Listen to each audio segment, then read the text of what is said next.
सबसे पहले आज हमारे आधुनिक भारत के निर्माता भारत रत्न राजीव गांधी जी की पुण्यतिथि है। आतंकवाद के खिलाफ लड़ते हुए उन्होंने शहादत दी। उनको हम शत शत नमन करते हैं और श्रद्धांजलि देते हैं। इसके साथ साथ जो पहलगाम में हमारे 28 टूरिस्ट शहीद हुए थे, उन सबको भी हम नमन करते हैं, उनको श्रद्धांजलि देते हैं और उनके परिवारों को संवेदना देते हैं। इसके बाद 22 अप्रैल के बाद से लेकर और अब तक तकरीबन हमारे 20 जांबाज सैनिक शहीद हो चुके हैं। उनको भी हम शत शत नमन, श्रद्धांजलि और परिवारों को बहुत बहुत संवेदनाएं। और इसके साथ साथ पुंछ, राजौरी और एलओसी और सुनने में आया आईबी में भी कई हमारे सिविलियन पाकिस्तान की गोलाबारी के अंदर शहीद हुए, हताहत हुए, घायल हुए। उन सबको भी हमारी बहुत बहुत भावभीनी श्रद्धांजलि। मैं इस श्रद्धांजलि का क्रम जो है डेट के हिसाब से कर रहा हूं, तो सभी जितने भी हमारे शहीद हैं वो हमारे लिए सर्वोपरि हैं, माननीय हैं, आदरणीय हैं, पूजनीय हैं। साथियों, पिछले तकरीबन 1 महीने के अंदर जिस तरह से मुश्किल दौर से हमारा देश गुजरा है, 22 अप्रैल के जो पहलगाम का हमला हुआ, उसके बाद जो बिल्डअप हुआ, कांग्रेस पार्टी पूरी ऑपोजिशन ने एकजुटता दिखाते हुए सरकार के पीछे अपना पूरा का पूरा वजन डाल दिया और सरकार को कहा कि हम आपके साथ हैं। जो भी इन टेररिस्ट और आतंकी हमलों के जो आका हैं, वो कहीं भी बैठे हो, चाहे वो कोई भी हो, चाहे वो पाकिस्तान हो, हर एक आदमी को सबक सिखाना जरूरी है और हम आपके साथ हैं। कांग्रेस वर्किंग कमेटी की 3 बैठकें हुई, उन्होंने एक स्वर में एक ही रेजोल्यूशन किया कि हम लोग आपके साथ हैं, जो भी फैसला करोगे हम आपके साथ हैं। उसके बाद सरकार ने ऑपरेशन सिंदूर लॉन्च किया। हम सब ने उसको बहुत सराहा। मिलिट्री को जो ऑब्जेक्टिव दिए गए, 9 टारगेट्स को ध्वस्त करने के, 6 और 7 की रात को उन्होंने बखूबी उसको अंजाम दिया और कमाल तरीके से जो प्रिसीजन स्ट्राइक किया, मिसाइल से, जहाजों से और जमीनी गोलाबारी से एलओसी के ऊपर जिस तरह से स्ट्राइक किया, और उसके बाद खासकर जो भावलपुर और मुरीद के कैंप्स जो हैं उनको उड़ाने का काम किया, उसके लिए सारे देश ने उनकी सराहना की। लेकिन पाकिस्तान ने उसके साथ जो काउंटर अटैक किया, काउंटर ऑफेंसिव लॉन्च किया, उस काउंटर ऑफेंसिव के बाद जो हमारी एयर डिफेंस प्रणाली जो तैयार की गई थी बहुत समय से, जिसके 6 लेयर्स हैं, शोल्डर फायर से लेके surface to surface, surface to air, जिस तरह के हमारे रेडार्स थे, इलेक्ट्रोमैग्नेटिक स्पेक्ट्रम ने जिस तरह से काम किया, हमारे आर्मी एयरफोर्स ने जबरदस्त तरीके से जो डिलीवरी की है, जो उनको ऑब्जेक्टिव दिया, वो 100% अचीव किया गया। और इस आतंकवाद के खिलाफ लड़ने की लड़ाई के अंदर हम सब लोग, आप लोग सब देश के साथ थे, सरकार के साथ थे। लेकिन जब हम जीत रहे थे, पाकिस्तान के ड्रोन अटैक, पाकिस्तान की मिसाइल अटैक और पाकिस्तान के तरह तरह के, तमाम तरह के गोला बारूद के जो अटैक हो रहे थे हमारे लाइन ऑफ कंट्रोल, जो कि ऊपर स्कार्दू से लेकर नीचे पुंछ, राजौरी, अखनूर तक आती है, और फिर उसके बाद आईबी पठानकोट से चालू, कठुआ, सांबा, पठानकोट, अमृतसर, गंगानगर, बीकानेर, जैसलमेर और नीचे भुज, नलिया, वहां तक हमारी पूरी की पूरी आईबी और एलओसी पूरी तरह से एक्टिवेटेड थी। फौज तैयार थी और फौज ने उनके सारे के सारे जितने भी हमले थे उनको नाकाम कर दिया। हमने उसको देखा। और आप में से कई टीवी चैनल तो ऐसे हैं जिन्होंने मेरे ख्याल से 9 और 10 की रात को शायद किसी ने इस्लामाबाद पे कब्जा कर लिया था, किसी ने लाहौर पे कब्जा कर लिया था और किसी ने शायद कराची के ऊपर भी कब्जा कर लिया था। तो ये माहौल था पूरे देश का। सुबह 10 बजे जो प्रेस कॉन्फ्रेंस हुई मिनिस्ट्री ऑफ फाइनेंस की, मिनिस्ट्री ऑफ डिफेंस की, जो हमारी लेडी ऑफिसर्स हैं, और साथ साथ जो फॉरेन सेक्रेटरी हैं मिस्री साहब, इनकी जो बॉडी लैंग्वेज थी वो ऐसी थी कि जैसे आज हम बहुत कुछ डिलीवर करने वाले हैं। चौथा दिन था लड़ाई का, लेकिन अचानक शाम होते होते हम सबके चेहरे धूमिल पड़ते चले गए और अचानक सीज फायर का अनाउंस हुआ। और इस सीज फायर जिन हालातों में अनाउंस हुआ है, और सीज फायर अनाउंस होने से पहले आधा घंटा पहले यूएस प्रेसिडेंट ट्रंप कहते हैं कि हमने सीज फायर जो है दोनों देशों में करवा दिया है। और जो तरीका उसके लिए अपनाया गया कि भारत की नहीं 10,000 किलोमीटर दूर अमेरिका की धरती से ये सीज फायर अनाउंस हुआ, ये हमारे लिए शर्म की बात थी। देश एकजुट था इस पूरे हालात में, लेकिन सरकार ने लोगों के दिलों का, लोगों के जज्बातों का सौदा किया और अचानक हमारे ऊपर यह सीज फायर थोप दिया। हम इस पूरे प्रकरण में 22 अप्रैल से लेके और 10 तारीख को सीज फायर होने तक हम लोग जो फौजों ने कार्रवाई की है उसको सैल्यूट करते हैं, उनकी वीरता को, शौर्य को, पराक्रम को नमन करते हैं, सलाम करते हैं।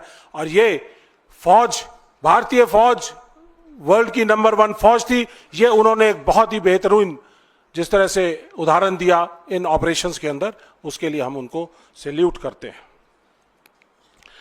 लेकिन उसके बाद अब क्योंकि ऑपरेशन सिंदूर को रोक दिया गया है, पोस्टपोन कर दिया गया है, अलग अलग भाषाएं बताई जाती हैं इसके बारे में, लेकिन जब यह रुक चुका है ऑपरेशन सिंदूर, फिलहाल के लिए टेम्परेरीली अगर रुक चुका है, तो आज हमें जरूरत है आंकलन करने की कि क्या इस दौरान हमने क्या खोया और क्या पाया।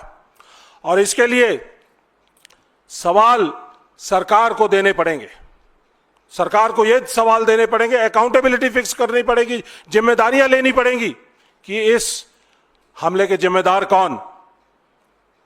तो साथियों, इस सारी चीज को देखते हुए हम लोगों ने, कांग्रेस पार्टी ने फैसला किया कि हम लोगों के बीच में जाएंगे। और पहले कार्यक्रम 20 से 30 का दिया गया था, लेकिन थोड़ा 24 तारीख से लेके और 31 तारीख तक प्रोग्राम्स तय हुए हैं। जय हिंद सभा, हम सब लोगों के बीच में, भारतवासियों के बीच में जाएंगे। पहले फेज के अंदर 16 शहर चुने गए हैं और जय हिंद सभाएं वहां पर की जाएंगी। ये सभाएं हमारे सैनिकों को नमन करने के लिए, हमारे जो सर्विंग सैनिक हैं, सोल्जर्स हैं, उन्होंने जो काम किया है उनकी वीरता को सलाम करने के लिए, नमन करने के लिए, और जो हमारे पूर्व सैनिक जिन्होंने आज तक काम किया है 1962 की, 65 की, 71 की, कारगिल की, IPKF में, और आज तक जो काम कर रहे हैं, उसके लिए सब लोग सलाम करते हैं। और उनको फोकस में रखते हुए हम लोग उनको ऑनर करना चाहते हैं, उनको ऑनर करेंगे इन सभाओं के अंदर। और साथ साथ एक जिम्मेदार विपक्ष होने के नाते हमारी भी जिम्मेदारी है कि सरकार ट्रांसपेरेंटली सब लोगों के बीच में आए और बताए कि ये कैसे 22 अप्रैल का पहलगाम का हमला हुआ और कैसे ऑपरेशन सिंदूर लॉन्च किया गया और क्या हमने इसके अंदर खोया, क्या पाया, और किस तरह से हमारा सीज फायर थर्ड पार्टी से हुआ। और इसके साथ साथ जो एक्सटर्नल अफेयर मिनिस्टर हैं, जिन्होंने जिस तरह से उनकी बयान आया, मैं अब एक एक करके हर चीज के ऊपर करूंगा। जहां तक बात है सिक्योरिटी फेलियर, ये 22 अप्रैल का जो पहलगाम का हमला था, वहां पर ना तो कोई सिक्योरिटी पोस्ट थी, ना कोई चेक पोस्ट थी, ना कोई पिकेट थी, ना कोई सिपाही था, ना पैरामिलिट्री फोर्सेस थी। ऐसा हमने कभी नहीं देखा। JNK के चप्पे चप्पे के ऊपर फौज की या किसी की डिप्लॉयमेंट रहती है। और ये मैं आपको यहां से बताना चाहता हूं कि ये गलतफहमी में ना रहे कि ये फौज की डिप्लॉयमेंट थी। ये जो जितने भी शहर हैं, श्रीनगर, पहलगाम, पुलवामा, अनंतनाग, अनवंतीपुर, ये सारे के सारे मिनिस्ट्री ऑफ होम की सिक्योरिटी के अंदर है। जो सिक्योरिटी है, पुलिस, पैरामिलिट्री, सब कुछ MHA के अंडर है। तो ये पूरी की पूरी जिम्मेदारी MHA की थी, फौज की नहीं थी। और उस समय पर वहां पर कोई भी डिप्लॉयमेंट नहीं थी। और मेरे 28 साल के फौज के करियर में, और मैंने जो 40 साल की जो मिलिटेंसी J&K की देखी है, उसको देखते हुए और वर्ल्ड की सारी मिलिटेंसी जो देखी है, उसके अंदर जो टेररिस्ट हैं वो 1 से 1.5 मिनट के अंदर फटाफट आते हैं, 1-2 मिनट के अंदर अटैक करते हैं और अपना जाने का सेफ रास्ता ढूंढकर पहले से ही रखते हैं और इमीडिएटली निकल जाते हैं। लेकिन मैं हैरान हूं इस बात के लिए कि वहां पर 40 मिनट तक एक एक आदमी को चुन चुन कर मारा जाता है और उसके बाद 1.5 घंटे तक कोई रीइंफोर्समेंट नहीं आती है, कोई QRT नहीं आती है, कोई नहीं आता है। तो बहुत बड़ा एक ये फेलियर है, सिक्योरिटी का फेलियर है, ये हमने नहीं देखा, अनप्रेसिडेंटेड है। और कई परिवारों से हम मिले जिन्होंने अपने इस पुलवामा अटैक के अंदर लोग खोए हैं। वो लोग कहते हैं कि कोई लेफ्टिनेंट विनय नारवाल की वाइफ हिमांशी नारवाल, जिसका पोस्टर बहुत ज्यादा वायरल हुआ था, अपने पति की लाश के साथ बैठी थी, कहते 1 घंटे से ज्यादा तक उनके पति की सांस चल रही थी, कोई इवैक्यूएशन नहीं हुई, कोई उनको हॉस्पिटलाइजेशन नहीं हुआ और ज्यादातर लोग जो है खून ज्यादा बह जाने की वजह से और जो उनको मेडिकल केयर नहीं मिली है समय पर, उसकी वजह से वो लोग उन्होंने अपना दम तोड़ा। तो साथियों, ये पूरी तरह से मिनिस्ट्री ऑफ होम की फेलियर है। लेफ्टिनेंट गवर्नर की मिनिस्ट्री ऑफ होम, जिसके इंचार्ज अमित शाह जी हैं, उनकी पूरी तरह से विफलता है। यहां पर मैं ये भी कहना चाहूंगा कि 6 से 8 अप्रैल के दौरान अमित शाह जी ने सिक्योरिटी का जायजा लिया और कहा कि सब कुछ ठीक ठाक है, और 17 अप्रैल को प्रधानमंत्री जी का वहां दौरा होना था, वो सिक्योरिटी कारणों से रद्द कर दिया जाता है और 22 अप्रैल को ये पहलगाम हो जाता है। तो इसका मतलब कि इंटेलिजेंस इनपुट्स कहीं ना कहीं कुछ थी या सिक्योरिटी की पुख्ता नहीं थी, तो इस वजह से इन्होंने प्रधानमंत्री जी का दौरा रद्द किया। इसके साथ साथ इंटेलिजेंस की जो फेलियर हुई है, हमारे जो इंटेलिजेंस की 6 एजेंसियां हैं, IB है, रॉ है, NTRO है, जॉइंट इंटेलिजेंस ग्रुप है और तमाम तरह की जो सिक्योरिटी एजेंसियां हैं, वो पूरी तरह से इस खबर को देने के लिए विफल हुई हैं। और अगर उनके पास खबर थी तो वो जमीनी लेवल तक, कमांडरों तक उन्होंने पहुंचाई नहीं है, जिसकी वजह से ये हमला हुआ है। उसके बाद साथियों, मैं एक और चीज बताना चाहूंगा कि पिछले 4 साल के अंदर क्या बदला श्रीनगर की जो सिक्योरिटी अरेंजमेंट है। वहां पे जो राष्ट्रीय राइफल्स और जो फौज हुआ करती, फौज की डिप्लॉयमेंट, वो सारी की सारी शहरों से हटा ली गई, उनको सिर्फ काउंटर इंसर्जेंसी ऑपरेशंस के अंदर उनको लगाया गया और जो सरहद के ऊपर, जो सरहदों पे LOC के ऊपर लगाया गया। और इस दौरान सारी की सारी जो सिक्योरिटी कवर था वो होम मिनिस्ट्री ने अपने कंट्रोल में ले लिया। तो इसका मतलब पूरी तरह से होम मिनिस्टर अमित शाह, आपकी ये फेलियर थी, आपकी एजेंसियों की फेलियर थी, आपको इसकी जिम्मेदारी लेनी पड़ेगी, क्योंकि आपकी इस फेलियर की वजह से हमारा देश न्यूक्लियर वॉर की तरफ धकेला चला गया। इसके साथ साथ एक और चीज जो मैं कहना चाहता हूं कि जो इससे कनेक्टेड बात है, सिक्योरिटी से रिलेटेड, क्योंकि सिक्योरिटी की जो डिप्लॉयमेंट है, जो हमारी राष्ट्रीय राइफल यूनिट्स हैं या J&K में डिप्लॉयड यूनिट्स होती हैं, उनकी 110% स्ट्रेंथ उनकी मेंटेन की जाती है। लेकिन अग्निवीर योजना लेके आए, हमारे सेनाओं की जो स्ट्रेंथ थी वो 15 लाख से 12 लाख रह गई। हर साल 80,000 के 75 से 80,000 के आसपास हमारे रिक्रूट हुआ करते थे। 2020, 21, 22 के अंदर कोई रिक्रूटमेंट नहीं, और उसके बाद 23 और 24 में जो रिक्रूटमेंट हुई है वो 75-80,000 की जगह पे 40 से 45,000 हुई है। तो हमारी 3 लाख से ज्यादा फौज कम हो गई, जिसकी वजह से थिन डाउन हो गई हमारी डिप्लॉयमेंट। और ये जो हमारे जो सेक्टर्स थे, जो RR के अंदर 75% स्ट्रेंथ के ऊपर काम कर रहे थे, जो पहले 110% के ऊपर काम कर रहे थे, तो ये पूरी की तौर पर हमारी जो ऑपरेशनल एरियाज थे वो हमारे थिन डाउन हो गए, हमारी गैप जो है वो बढ़ गया, तो उससे इन्फिल्ट्रेशंस का जो के ऊपर असर पड़ता है। तो ये बहुत सारी चीजें हैं जो पहले इन्फिल्ट्रेशन होकर वो पीर पंजाल रेंज से आया करते थे और आकर वो वेस्ट कश्मीर के अंदर से कश्मीर के अंदर आते थे। अब वो पुंछ, राजौरी, कठुआ, सांबा, वहां से होके डोडा, किश्तवाड़ से होके ईस्टर्न सेक्टर से वो अनंतनाग और यहां पे आते हैं। और ये जो पैटर्न था, यही पैटर्न फॉलो किया गया इस पहलगाम के आतंकियों का, जो आज तक फरार हैं, जिनका कोई अता पता नहीं है। तो साथियों, इसके बाद ऑपरेशन सिंदूर लॉन्च किया गया।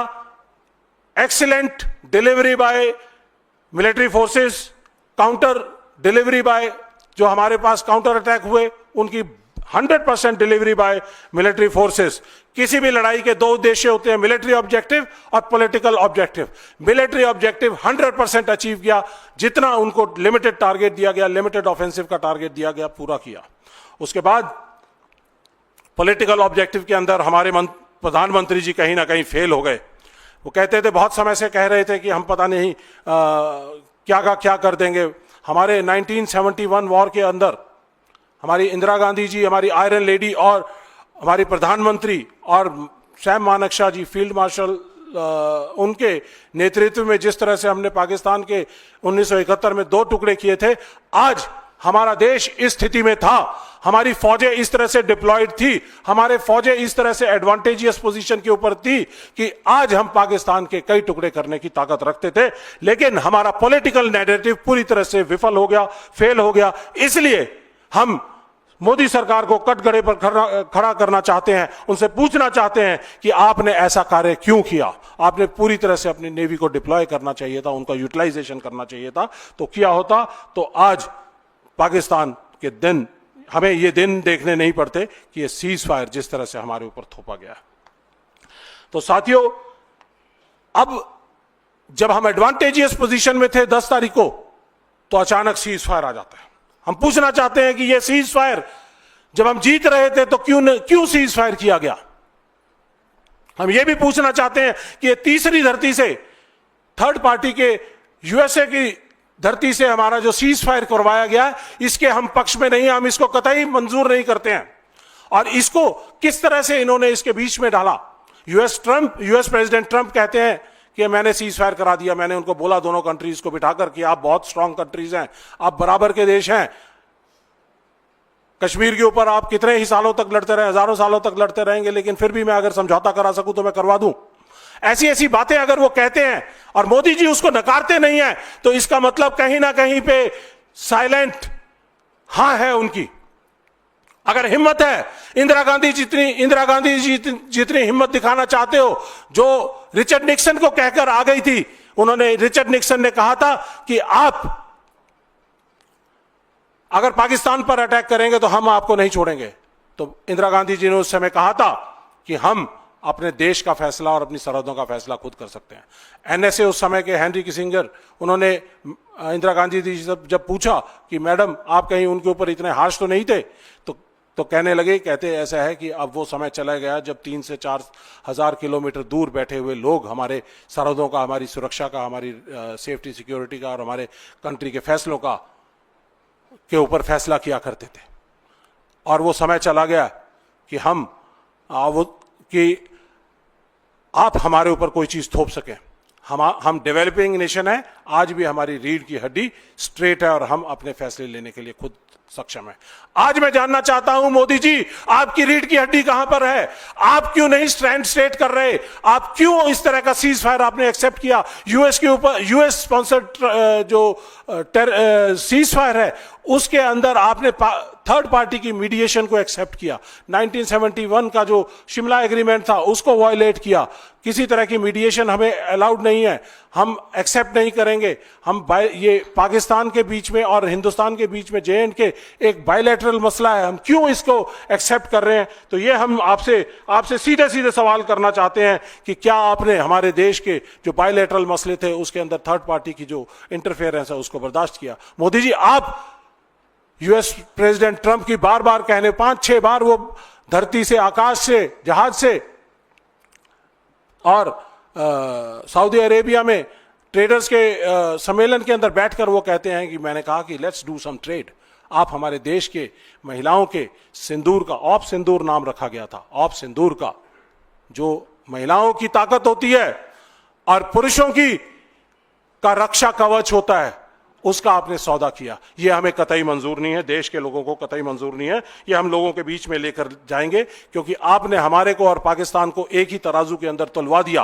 पाकिस्तान जो फेल्ड स्टेट है, रोग स्टेट है, और वर्ल्ड का जहां जहां पे भी टेरर जहां से पनपता है तो उसका एपी सेंटर वहां दिखाई देता है। तो इसलिए मैं ये कहना चाहूंगा आपको कि आपने हमारे देश की मान और मर्यादा को कम करने का काम किया है, वो हमें कतई एक्सेप्टेबल नहीं है, क्योंकि भारत देश इस समय पे चौथी बड़ी इकोनॉमी है और वर्ल्ड की सबसे बड़ी और सबसे ताकतवर सेना का मालिक है। आप इंदिरा जी जितनी ताकत दिखाइए और यूएस प्रेसिडेंट ट्रंप को कहिए कि आपने मीडिएशन नहीं कराई, हमें मीडिएशन मंजूर नहीं है, हमें ये सीज फायर आपके द्वारा कराया हुआ मंजूर नहीं है, हम अपने फैसले खुद लेंगे, तो उस दिन मोदी जी हम आपको कहेंगे कि आपके अंदर भी सही रीढ़ की हड्डी है। इसके बाद एक्सटर्नल अफेयर मिनिस्टर हमारे देश के, वो कहते हैं कि at the start of operations we informed our counterparts, कि हमने अपने काउंटर पार्ट्स को इन्फॉर्म किया कि अब हम मिलिट्री टारगेट्स को हिट कर रहे हैं, टेररिस्ट टारगेट्स को हिट कर रहे हैं, मिलिट्री एस्टेब्लिशमेंट या किसी को भी हिट नहीं करेंगे, तो आप दूर रह सकते हैं। लेकिन उन्होंने ऐसा नहीं, हमारी एडवाइस नहीं मानी। तो मैं ये external affair minister S Jaishankar ji से सीधे सीधे सवाल करना चाहूंगा कि जब हमारी देश की सेनाएं लड़ रही थी, जब हमारे जहाज उनके ऊपर अटैक करने के लिए जा रहे थे, जब हमारे एलओसी के ऊपर फायरिंग चल रही थी, हमारी मिसाइल जाने को तैयार थी, आपने स्टार्ट ऑफ ऑपरेशन का मतलब यह है कि 1:05 पे अगर ऑपरेशन स्टार्ट हुआ है तो आपने एट स्टार्ट ऑफ ऑपरेशन उनको बता दिया कि हम आ रहे हैं। इसका मतलब क्या हुआ कि आपने उनकी इलेक्ट्रोमैग्नेटिक जो रेडार्स हैं, एयर डिफेंस है, उनको सबको सचेत कर दिया। आपने हमारे मिशन पायलट्स को खतरे में डाल दिया। अगर उनको 9 ऑब्जेक्टिव्स मिले थे, उन्होंने बढ़िया तरीके से उनको परफॉर्म किया, लेकिन आपने तो उनके पीठ में छुरा घोंपने का काम किया। यह हमें कतई मंजूर नहीं है और इसके लिए हमें पूरी की पूरी सवाल खड़ा करते हैं और हम जानना चाहते हैं एक्सटर्नल अफेयर मिनिस्टर से कि ये आप बताइए कि आपने हमारे देश के सैनिकों के साथ ये धोखा क्यों किया। अगर राहुल गांधी जी पूछते हैं, सही पूछ रहे हैं, पूछते हैं एक्सटर्नल अफेयर मिनिस्टर से कि अगर आपने ये बताया है तो ये बताइए कि इस डाइवर्जेंस ऑफ इंफॉर्मेशन, जिसके अंदर सीक्रेसी, सरप्राइज, सब कुछ आपने लूज कर दिया है, तो इसकी वजह से हमें कितना नुकसान हुआ है, चाहे हमारे कोई सैनिक अगर मारे गए हैं या फिर हमारे जहाज या हमारा कोई भी सैयारा कोई अगर हमारा गिरा है, तो इसके मतलब यह है कि आप जिम्मेदार हैं, आपको बताना पड़ेगा।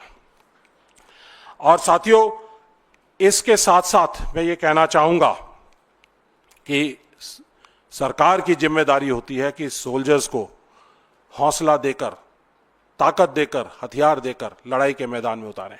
हमारे सोल्जर्स तैयार थे, लड़ रहे थे, लेकिन छातियों पे गोली खाने को तैयार थे, लेकिन उनको एक चीज का और गुमान होता है, विश्वास होता है कि हमारी सरकार पीछे से हमारी रक्षा करेगी। लेकिन आपने तो उनके रक्षा कवच को भेज दिया, उनको पीछे से उनको छुरा घोंपने का काम किया। तो उनकी लाइफ को डेंजर में डालने के लिए मैं आपसे सीधा सीधा सवाल करता हूं एक्सटर्नल अफेयर मिनिस्टर साहब। और इसके साथ साथ हम ये भी बताना चाहेंगे कि इस ऑपरेशंस के अंदर हमारा जो जिस तरह से इम्पैक्ट ऑफ अग्निवीर जिस तरह से हमारे इस दौरान में 20 लोग थे, जिनमें से ऑप सिंदूर के अंदर 11 लोग हमारे शहीद हुए, जिनमें से 2 अग्निवीर हैं और 1 अग्निवीर अभी 2 दिन पहले भी शहीद हुआ है। तो हम यहाँ से दोबारा से एक सवाल उठाना चाहते हैं कि आप ये जो अग्निवीर योजना है, उस अग्निवीर योजना में जिस तरह से हमारे सैनिकों के साथ भेदभाव हो रहा है, हमारे अग्निवीर और रेगुलर सैनिक के बीच में भेदभाव हो रहा है, राहुल गांधी जी, कांग्रेस पार्टी लगातार इस बात को उठा रही थी कि अग्निवीर योजना को बंद कीजिए और अग्निवीरों को रेगुलर करिए। तो आज ये जो ऑप सिंदूर के अंदर इस आतंकवाद के खिलाफ जो लड़ाई है, इस लड़ाई के अंदर जो हमारे साथी जो शहीद हुए हैं, उसमें रेगुलर सैनिक और अग्निवीरों में मैं जानना चाहता हूं कि और सवाल करना चाहता हूं कि उनके बीच में कोई भेदभाव नहीं होना चाहिए। शहादत होती है और उनकी जो कॉम्पनसेशन का मैकेनिज्म है वो भी सेम होना चाहिए।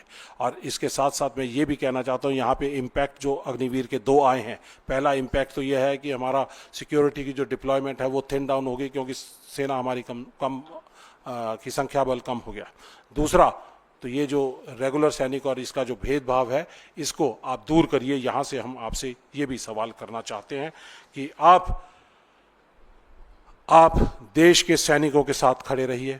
देश का सैनिक आपकी तरफ देख रहे हैं, क्योंकि अभी ऑपरेशन सिंदूर मुझे लगता है कि फ़िलहाल के लिए रुका है।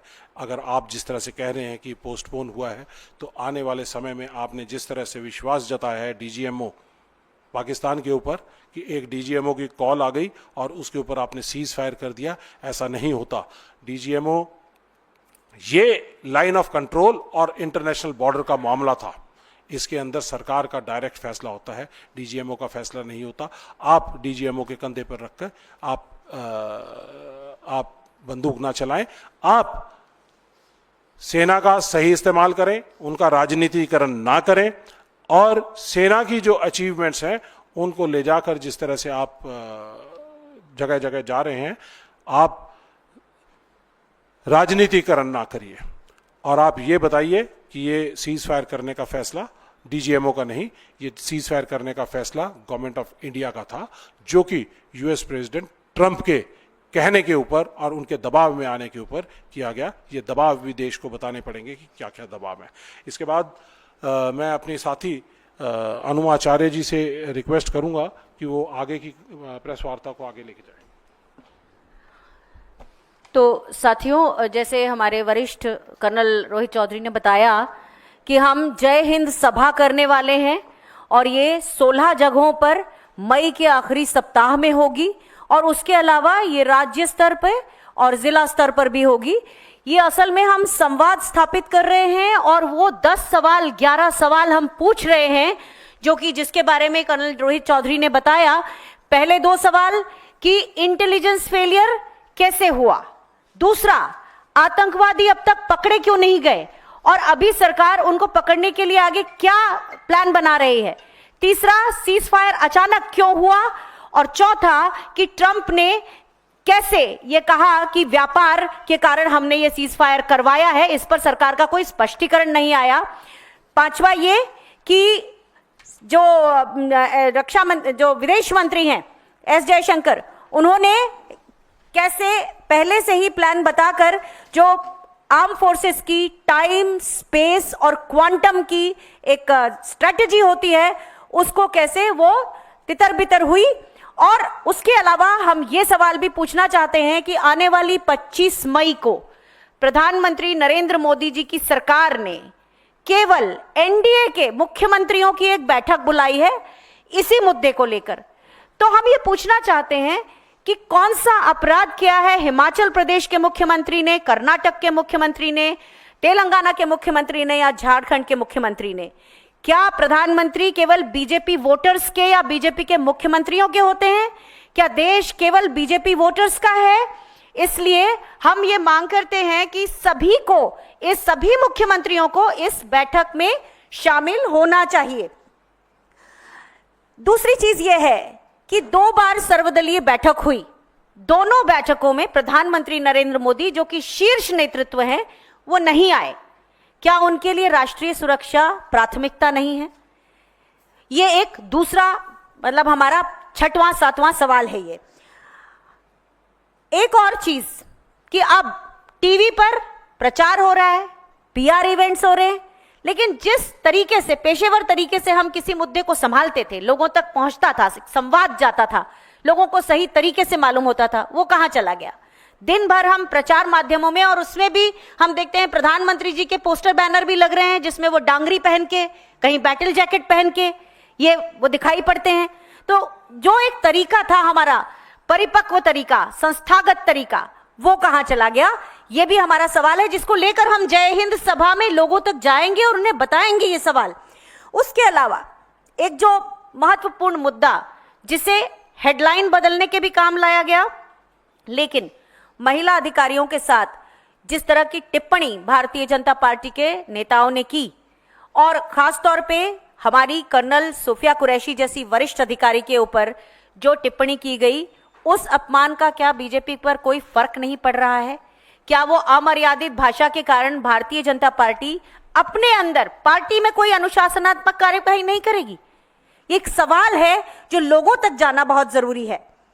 और बहुत दिनों से कांग्रेस अध्यक्ष श्री मल्लिकार्जुन खड़गे जी, राहुल गांधी जी, नेता प्रतिपक्ष, लगातार सरकार से इस मुद्दे पर संसद का विशेष सत्र बुलाने की बात कर रहे हैं और आज तक उसके बारे में कुछ सुना नहीं गया। तो ये कि इतने अहम मुद्दे पर संसद का एक विशेष सत्र बुलाने से, जिम्मेदारी से, उत्तरदायित्व से मोदी सरकार क्यों बचना चाहती है, ये हमारे सवाल हैं कि जो आपने सारे सुने। और ये सवाल हम अपनी जय हिंद सभाओं में लोगों के बीच जाकर करेंगे और लोगों से इसके बारे में पूरा उनको कम्युनिकेशन करेंगे, उनके साथ संवाद स्थापित करेंगे। तो यहां पे हम अपनी बात खत्म करते हैं।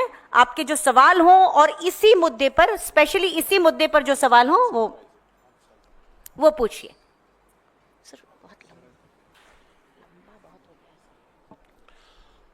तो साथियों, अभी इसको एक बार समराइज कर देते हैं सारी चीज़ को कि अकाउंटेबिलिटी फिक्स करनी पड़ेगी।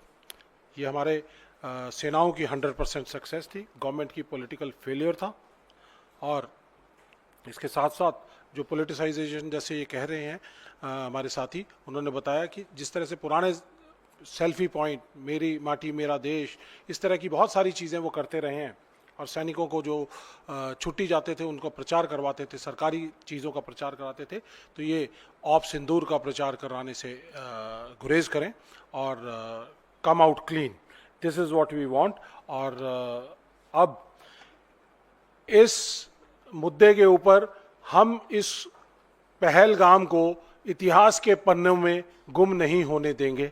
ये जय हिंद सभाएं, ये पूरे देश में संवाद करके बताया जाएगा कि जैसे पठानकोट, पुलवामा, ये आपने उनके ऊपर किसी की जिम्मेदारी तय नहीं की, तो पहलगाम हमले के ऊपर और आज उसके बाद ऑप सिंदूर के ऊपर आपको जिम्मेदारियां तय करनी पड़ेंगी। अमित शाह जी को हटाना पड़ेगा।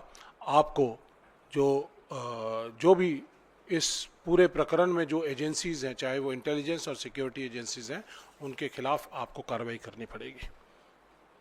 और जय हिंद सभा के जो प्रोग्राम्स हैं वो मैं थोड़ा सा आपको एक बार बता देता हूं कि हमने अभी पहले फेज़ के अंदर 16 जगहों के ऊपर हमने जय हिंद सभा जो है ऑर्गेनाइज करने का फैसला किया है। चंडीगढ़ में 25 मई को होगी। इसके थोड़ा डेट्स का रहेगा इसके अंदर, सचिन पायलट जी करेंगे।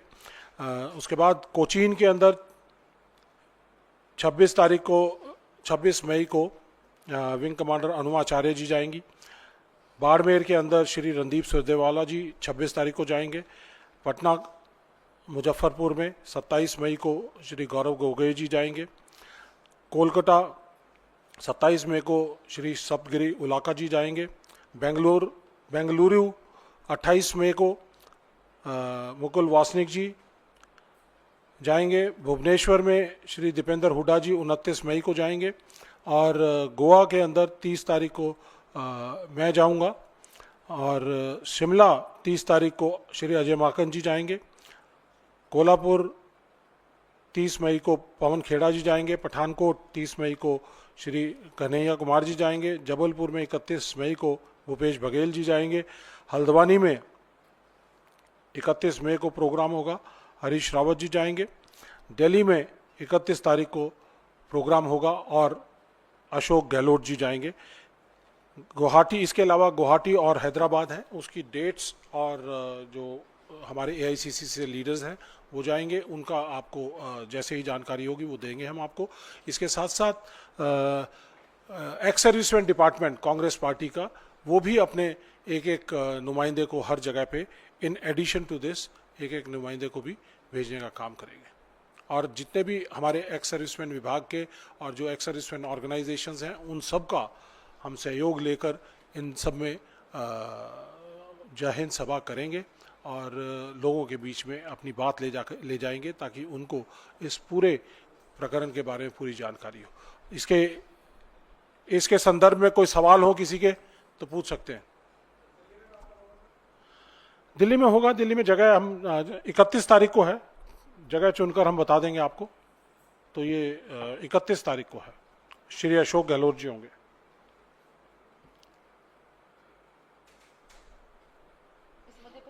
इस मुद्दे पे कोई सवाल नहीं?